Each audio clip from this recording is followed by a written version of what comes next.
teach you when and where to use the right preposition in, on, at, and some other words too. Let's quickly dive into the session, shall we? Yes. So the first preposition that we're going to look at is in. So when are we supposed to use in our sentence? In is often used to indicate being physically inside something. And it's also used to indicate a general location and transport in which you can't move. For example, I am in a car. So, can you move inside a car? No, right? You can travel in a car, but you can't move inside a car. So that's why I am in a car is used. Same applies for taxi.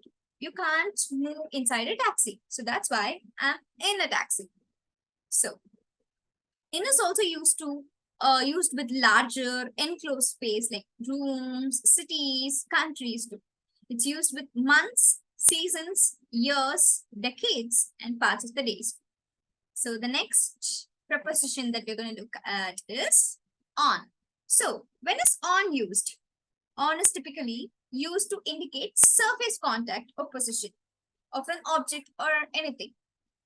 It's used with specific days, holidays, and dates. For example, on the Christmas Eve. So Christmas is a holiday, right? So that's why we use the preposition on here. So on is also used with transports where you can move around. For example, on a plane. I'm on a plane where you can move around the plane, move inside the plane, right? So that's why on is used here.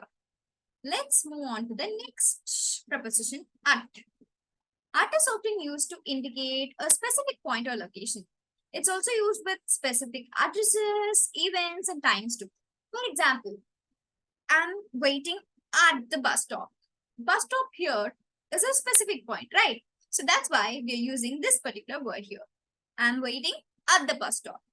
So let's move on to the next slide. Okay, here we are. So what's the difference between these two words, between and among? Where and where should you use these words? Let's see that. Between is used when you are talking about the relationship involving two separate and distinct items. Not really items, people, place, or any such entities. It's used for comparison between pairs. And keep this in your mind. Sometimes between is used even for quantities slightly greater than 2, not only 2, greater than 2 too. For example, he has to choose between buying a house, a car, and a family vacation. So here we have 3 entities, aren't we? So the right word that you have to use in would be between. Why is that? Here's the catch. Between can be used when the objects or any such entities, when you have distinct and not part of the same set of the similar objects. So all of these 3 entities that I gave you as an example is not similar, right? So that's why here we use between. So let's move on to among now. So among is used when you're talking about the relationship which involves more or 3 or more items. People or places or any such entities. It's used for comparisons within a group or a set. I'll give you an example. He stood dash the trees in the forest. Trees in the forest is a group, is a set, right? So that's why the right word that you have to put forth here would be among. He stood among the trees in the forest. Clear? So let's move on to the next slide, which is affect versus effect. What's the difference between these two words? Affect is typically a verb and which means to influence or have an impact on something. I'll give you an example. Affect will be used in this particular sentence. I'll give you this. Consuming alcohol will affect your body.